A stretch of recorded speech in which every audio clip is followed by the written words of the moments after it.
Olá, tudo bem com você? Eu me chamo Pastor Cauê Ribeiro. Seja bem-vindo aí ao nosso canal, PR Cauê Oficial. E eu quero trazer para você aí o audiobook do livro A Resposta para a Opressão, de Kenneth Hagin Jr., tá? Nós vamos estudar um pouquinho ele a partir de agora, amém? Capítulo 1. Como lidar com a opressão? Eis que estava ali uma mulher que tinha um espírito de enfermidade havia já 12 anos e andava curvada e não podia de modo algum endireitar-se. E vendo a Jesus, chamou a si e disse-lhe: Mulher, está livre da tua enfermidade. E impôs as mãos sobre ela, e logo se endireitou e glorificava a Deus. E tomando a palavra, o príncipe da sinagoga, indignado porque Jesus curava no sábado, disse à multidão: 6 dias há em que é mister trabalhar, nestes, pois, vinde para serdes curados, e não no dia de sábado. Respondeu-lhe, porém, o Senhor, e disse: Hipócritas, no sábado não desprende da manjedoura cada um de vós o seu boi ou jumento, e não leva a beber água? E não convinha soltar desta prisão no dia de sábado esta filha de Abraão, a qual há 18 anos Satanás mantinha presa? Lucas 13, versículo 11 ao 16. Você pode pregar ou ensinar muitas coisas a partir desta mensagem das Escrituras. Assim como o irmão Hagin, eu também as tenho ensinado. Certo autor afirmou que essa mulher tinha um problema interno e outro externo.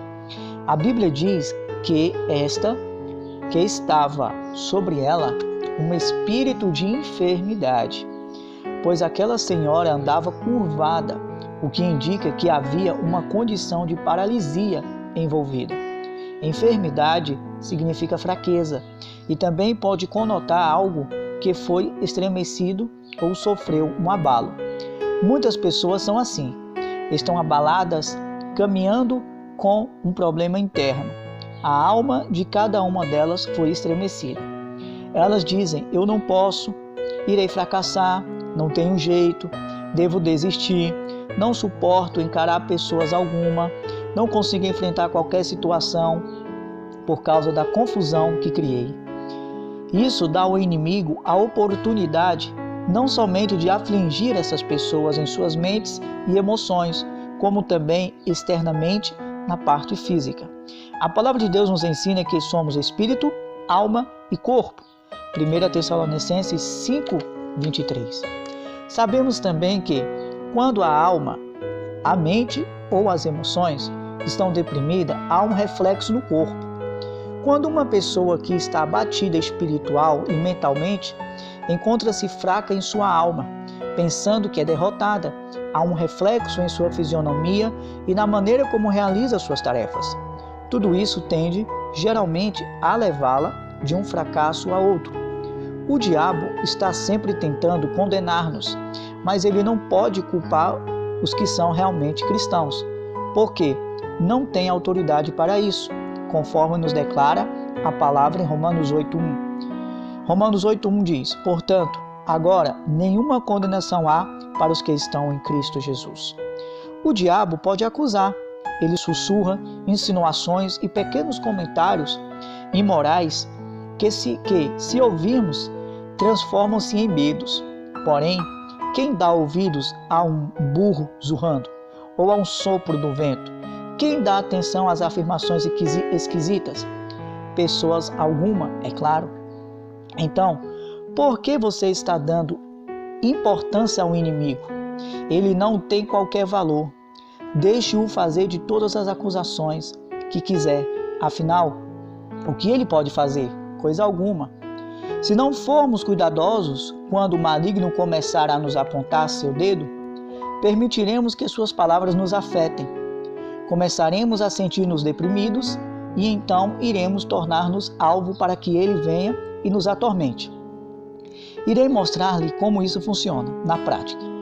Talvez Satanás insinue que seu viver será de derrotas. Você nunca vai conseguir, não chegará a ser coisa alguma, sua vida é somente de pobreza e fracasso. Então, tais palavras cortam como uma faca, e o próximo passo é levá-lo ao abatimento.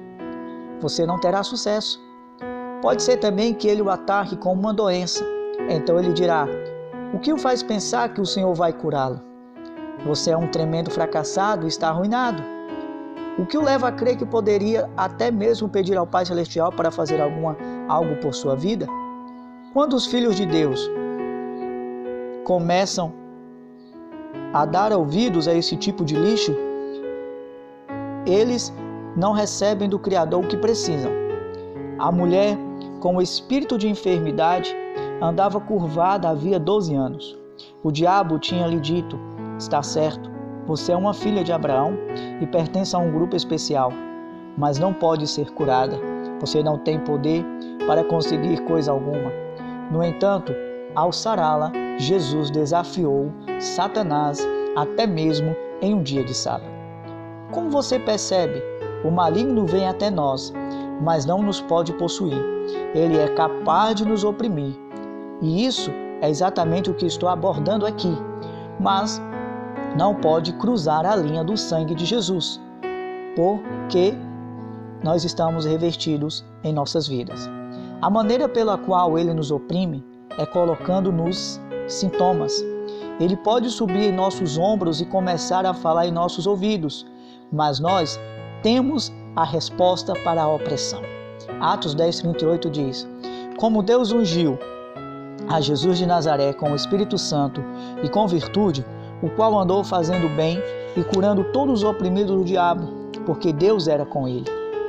Se alguém está sendo oprimido, mental ou fisicamente, ou ainda encontra-se curvado, precisa ser solto. A Igreja do Senhor Jesus está cheia de pessoas nessa posição que estão sendo oprimidas pelo inimigo, ao ponto de não serem o sucesso que Deus quer que sejam. O diabo fará todo o possível para mantê-la distante do Todo-Poderoso. Ele dirá: sim, você é um cristão. Agora, mais. Sintomas mentirosos. Recentemente, eu estava lendo um artigo sobre um pastor que começou a ter sintomas de problemas no coração. O inimigo lhe disse que se ele não deixasse de pregar, sofreria um ataque cardíaco. Ele então parou de transmitir a palavra de Deus, pois havia outras pessoas que pudessem ficar em seu lugar. Finalmente, quando seus amigos e familiares levaram-no para fazer um check-up, os médicos disseram-lhe: não há problema algum com você, seu coração está forte. Ele, porém, continuou dizendo: há algo de errado comigo. Poderei sofrer um ataque cardíaco se me levantar e fizer algum esforço. Aquele líder evangélico, embora possuísse um ministério próspero, chegou ao ponto de dificilmente se levantar de sua poltrona, pois o inimigo o oprimia de tal forma que ele às vezes dizia: acho que vou ter que abandonar meu ministério e ficar sentado aqui pelo resto da vida, sem fazer coisa alguma, porque eu quero viver o máximo possível. Senão sofrerei um ataque cardíaco. Seus médicos continuaram dizendo-lhes: não há problema algum com você. Não nos importamos com os sintomas. Seu coração já foi checado por meio de todos os recursos possíveis. Ele é perfeito. Fizemos todo tipo de exame e sua saúde está bem. Não estou, ele dizia. Estou doente. O inimigo o tinha oprimido e curvado tanto que ele não conseguia soltar-se em seu espírito para se livrar daquela situação. Veja que seu adversário, o diabo, anda em derredor, bramando como um leão, buscando a quem possa tragar. 1 Pedro 5,8, parte B. Se lhe dermos permissão, ele irá tragar-nos. Depois de nos mastigar, cuspirá fora e nos abandonará, feridos. Então, olhará para cima para Deus e rirá, dizendo: vê? Aí está seus filhos. Lembre-se de que Satanás é mentiroso e enganador. No momento em que você se encontrar fraco, ele irá em sua direção com toda astúcia e habilidade. O maligno pode convencê-lo de quase tudo, caso você lhe dê ouvidos. Muitas pessoas estão feridas e curvadas. Psiquiatras e psicológicos percebem essa situação e têm ciência do que elas precisam ser soltas. A igreja, porém, apesar de também reconhecer isso e saber que algumas delas necessitam de libertação, usa todo tipo de tática possível para tirá-las dessa situação difícil, indignação, repreensão, tormento. Então, a igreja cai na legalidade. Nos últimos anos, é comum dizer: se você tivesse tido fé, não estaria com esse problema. Olhe para mim. Essas soluções, porém, não funcionam, porque você precisa da unção do poder de Deus para romper o espírito de enfermidade que o tomou. A partir daí, qualquer pessoa pode receber a libertação. O poder da amizade. Eu sei do que estou falando. Há vários anos, minha esposa e eu enfrentamos uma tremenda provação quando foi diagnosticado um tumor cerebral em nosso filho, Craig, o que requeria uma intervenção cirúrgica imediata. Apesar de pregarmos sobre fé e sabermos que ela existia em nosso coração, é sempre um golpe encarar as adversidades. O diabo aproveitará esse momento para nos confundir e abater. Quando, porém, temos amigos que sabem ministrar em nossa vida, obtemos uma grande ajuda. Nunca me esquecerei do dia em que meu filho esteve 12 horas na sala de operação e posteriormente foi levado à unidade de terapia intensiva. Nós tivemos a permissão de passar a noite em outra sala. Na manhã seguinte, Lynette apareceu e entrou para ficar com Craig. Depois de eu ter me barbeado e ido ver nosso filho, ela nos trouxe o café. Eu estava sentado com Craig na UTI lendo o livro O Nome de Jesus, de Kenneth Hagin. Quando Lynette voltou, deu um tapinha em meu ombro e disse-me: "Vem aqui." Caminhei para fora e lá estava um pastor e sua esposa. Eu sabia que aquele homem tinha 2 cultos a ministrar na manhã seguinte, um domingo que ele pregaria em um outro culto à noite e que depois tinha ainda um programa televisivo. Contudo, lá estava ele. Após termos conversado um pouco, eu disse: "Vocês estavam de passagem por aqui?" Pensei que talvez eles estivessem voltando de uma viagem ou estando em Tulsa a negócios e tivessem sabido de Craig e decidido fazer-nos uma pequena visita. Ele, no entanto, explicou: "Não, viemos justamente para estar com você. Queríamos estar aqui desde ontem, mas eu tive algum compromisso relacionados ao ministério e não pudemos vir." Eles permaneceram das 9 horas da manhã às 4 horas da tarde, quando tinham um voo marcado de volta para casa. O fato de eles ter estado lá ministrou muito mais meu espírito do que qualquer outra coisa que tinha acontecido. Até então, isso começou a erguer-me e comecei então a ver que meus irmãos em Cristo se interessavam por mim. Antes de ir embora, o pastor fez uma oração que muito nos ajudou. Nós podemos estar arruinados, feridos e em opressão pelo inimigo, até percebermos que alguém se importa conosco. Outro dia, eu estava lendo um livro sobre um pastor pentecostal cuja esposa sofreu uma cirurgia.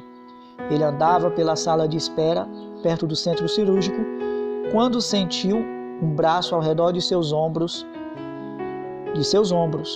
Era um padre que lhe dissera: "Reverendo, o que minha paróquia e eu podemos fazer para ajudá-lo?" Eles souberam que o pastor estava na cidade. Enquanto permanecia sentado esperando aquele pastor, recebeu um telefonema de um rabino da sinagoga local, o qual afirmou: "Eu só queria que você soubesse, reverendo, que às 9 da noite, alguns homens e eu nos encontraremos para fazer uma oração especial por sua esposa." Assim que desligou o telefone, aquele pastor pensou: "Onde estão meus irmãos em Cristo? Há pessoas de fora? Onde estão as pessoas e os pastores das igrejas da minha denominação? Onde estão eles no momento de tão grande necessidade?" Deus usou 2 representantes de outra religião para ministrar-me na hora de seu sofrimento.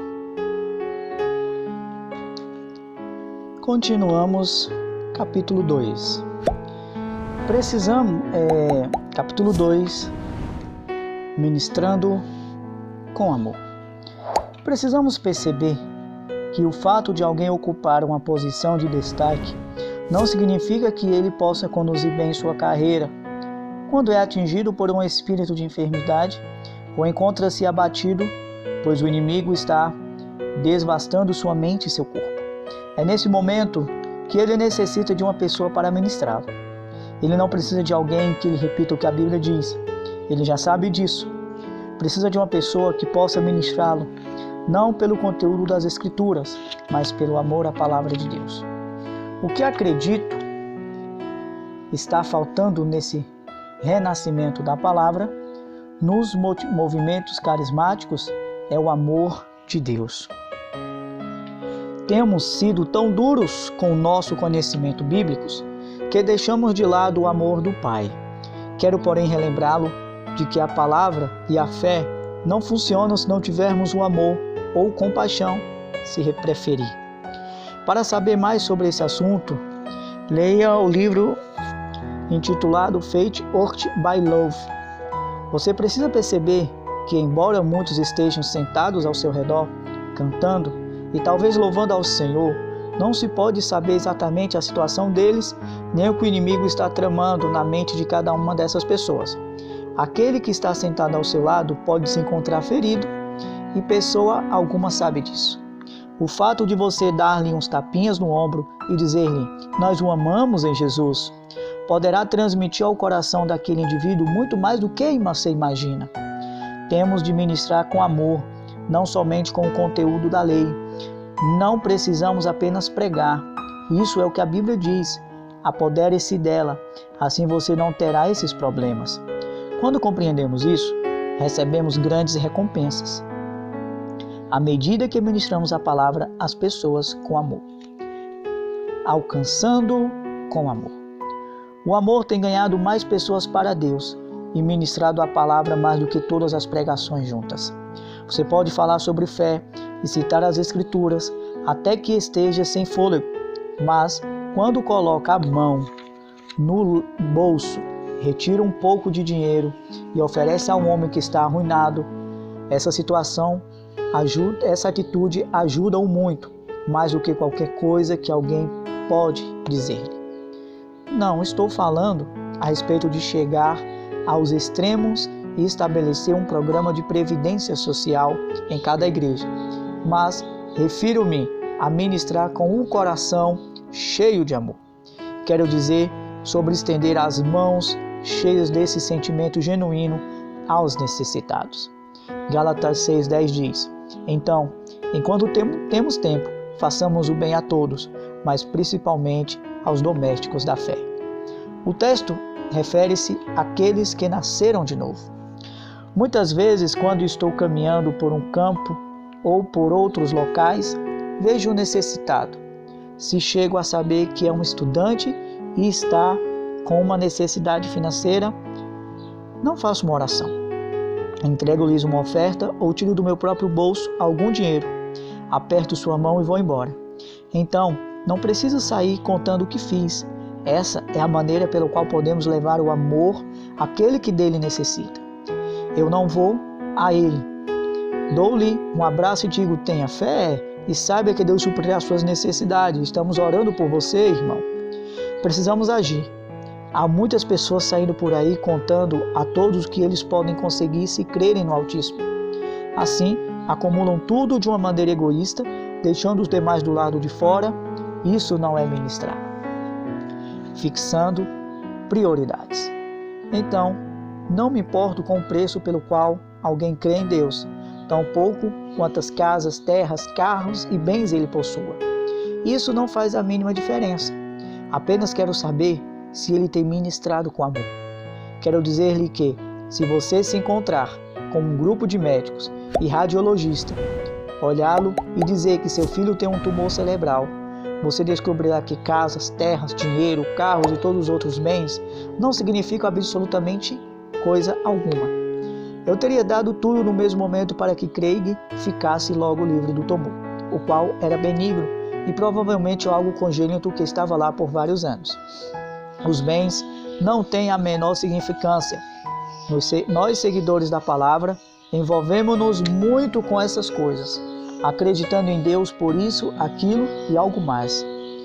Obrigado, Deus, por esta parte do pacote contra a qual eu não me vou voltar, mas acho que precisamos traçar nossas prioridades. Meu pai disse-me durante muitos anos, filho, trace suas prioridades e então o Senhor irá abençoá-lo. Ele me ensinou que o mais importante era pregar o Evangelho de Jesus Cristo na vida de qualquer cristão. Não há coisa alguma que tenha maior importância do que fazer com que as pessoas nasçam para o reino de Deus. Ele ainda concluiu: isso está em acima de tudo. As pessoas podem ir para o céu com doenças em seus corpos, mas estão certas de que não conseguem ir para o céu se não tiverem nascidos de novo. Somente depois de ter feito as pessoas renascerem, você poderá dizer-lhe o resto do negócio, do pacote.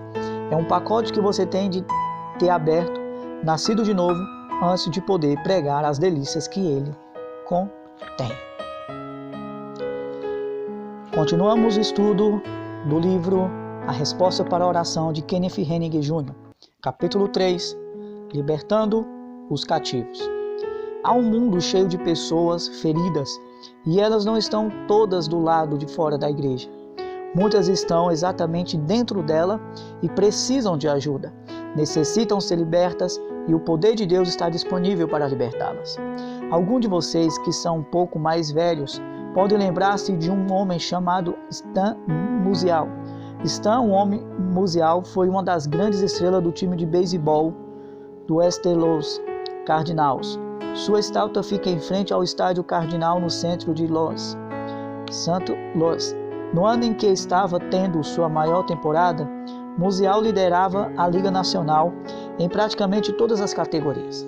Naquele mesmo ano, um companheiro seu de nome Del Riss, o apanhador do St. Louis Cardinals, tinha vivenciado sua pior temporada. Enquanto honras eram dadas a Musial e multidões levantavam estádios por toda parte para ver aquele grande jogador, Del Riss vivia uma outra história. Os fãs locais não podiam suportá-lo e não entendiam por que ele sofreu aquela queda repentina e o motivo pelo qual ele não estava mais em bom desempenho no time. Somente algumas pessoas sabiam de sua dor naquele verão. Sua esposa estava morrendo, vitimada pelo câncer. Ele tinha se frustrado tanto que permanecia atrás da placa, olhando por trás da máscara de apanhador, e não conseguia enxergar a segunda base. Tudo que via era sua esposa doente morrendo. Não tinha condição de se concentrar na partida e falar ao arremessador como cumprir o seu papel. Sua mente estava entristecida pelo fato de sua querida esposa estar morrendo. A frustração de Del Riss crescia. Durante toda a sua vida ele tinha sido capaz de suportar qualquer situação. Agora, no entanto, com a morte de sua amada avançando, ele não conseguia livrar-se disso. Seu salário, além de não ser alto, era todo destinado às despesas médicas. Ele e sua esposa tinham se mudado para uma casa mais barata. Uma noite terrível, depois de ter lhe aplicado uma injeção para a dor e de ela ter pegado no sono, Riss empurrou a porta da frente para abri-la e desfaleceu nos degraus daquela casa alugada, colocando suas mãos na cabeça. Não havia esperança, estava tudo terminado. A mulher com quem ele se casara estava sofrendo muito e a carreira de Riss despencando por causa do que acontecia em sua vida pessoal. No entanto, encurvado com a cabeça entre as mãos e solucionando quieto, ele sentiu um braço ao redor de seus ombros e pensou: quem poderia ser? Talvez o policial em uma batida? Riss então olhou para cima e, para sua absoluta surpresa, viu Stan sentando-se ao seu lado.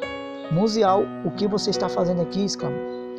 Musial olhou para ele e disse: pensei que você precisasse de um amigo. Riss então respondeu-lhe: Musial, o que está fazendo por esse lado da cidade? Onde quer que você vá, há um reboliço, você tem dinheiro, tudo está indo bem em sua carreira. O que faz sentado ao lado de um companheiro como eu? Musial replicou: você precisa de um amigo. Seu amigo onisciente. Quero dizer-lhe que há uma outra estrela vindo, a qual está sentando-se ao seu lado e colocando os braços ao seu redor agora mesmo. Ela não veio para protegê-lo ou compadecer-se de você. Ela veio para soltá-lo e libertá-lo. Jesus sabe tudo sobre os seus problemas. Pessoa alguma pode ser comparada a um amigo como ele. O príncipe da paz sabe onde você tem estado. Ele conhece as mentiras do diabo em seus ouvidos e como você tem sido pressionado e ferido. Cristo sabe como o inimigo tem destruído o seu corpo com doenças. O Salvador conhece todos os seus erros e também os julgamentos que têm aparecido em seu caminho. O Senhor tem visto com o seu corpo, como seu corpo está curvado pela depressão, pelo pecado, pela doença e enfermidade. Sabe que o adversário tem tido vantagem sobre você. O bom mestre está chamando por você nesse momento, assim como chamou para si a mulher com espírito de enfermidade na sinagoga. Ele está dizendo: vem aqui, vem a mim.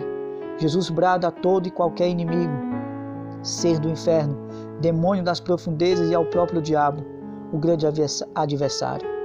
Não devem esse homem, essa mulher, essa criança, esse jovem ser livre das prisões e das enfermidades? A resposta vem do céu com força impetuosa. Sim, eles devem ser soltos, porque Deus ungiu a Jesus de Nazaré com o Espírito Santo e com virtude, e aonde quer que ele vá, está curando todos os oprimidos do diabo. Jesus tomou do mesmo poder que havia recebido quando ascendeu às alturas e o enviou de volta à igreja do Senhor Jesus Cristo na forma do Espírito Santo. Aquela mesma pergunta está ecoando agora. Você deve ser liberto do que o pretende? E a resposta então ecoa de volta: sim, sim. Assim como Jesus disse à mulher paralítica: mulher, está livre da tua enfermidade. Ele declara para quem quer que seja neste exato momento: seja libertado, você está sarado de sua enfermidade, porque eu os livrei. Amém. Meu querido, vamos agradecer a Deus, porque esse foi mais um audiobook. Espero que todos tenham gostado. Se você gostou, compartilhe, deixe o seu like abençoado. E todos os dias uma palavra revelada, um momento com Deus. Todos os domingos às 9 horas, cover abençoado. E durante a semana estaremos postando os vídeos como estes, de audiobook. Um abraço. Se você ainda não é inscrito, inscreva-se em nosso canal, compartilhe nossos vídeos e estamos juntos, porque juntos nós somos bem mais fortes no Senhor.